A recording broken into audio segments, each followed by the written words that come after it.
స్వామి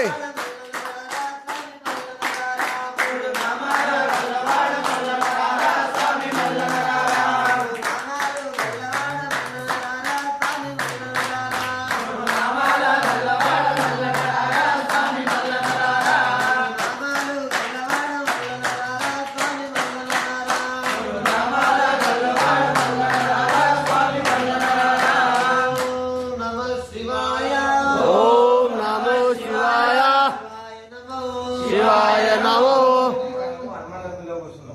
ఆడ కూర్చున్నప్పుడు మళ్ళీ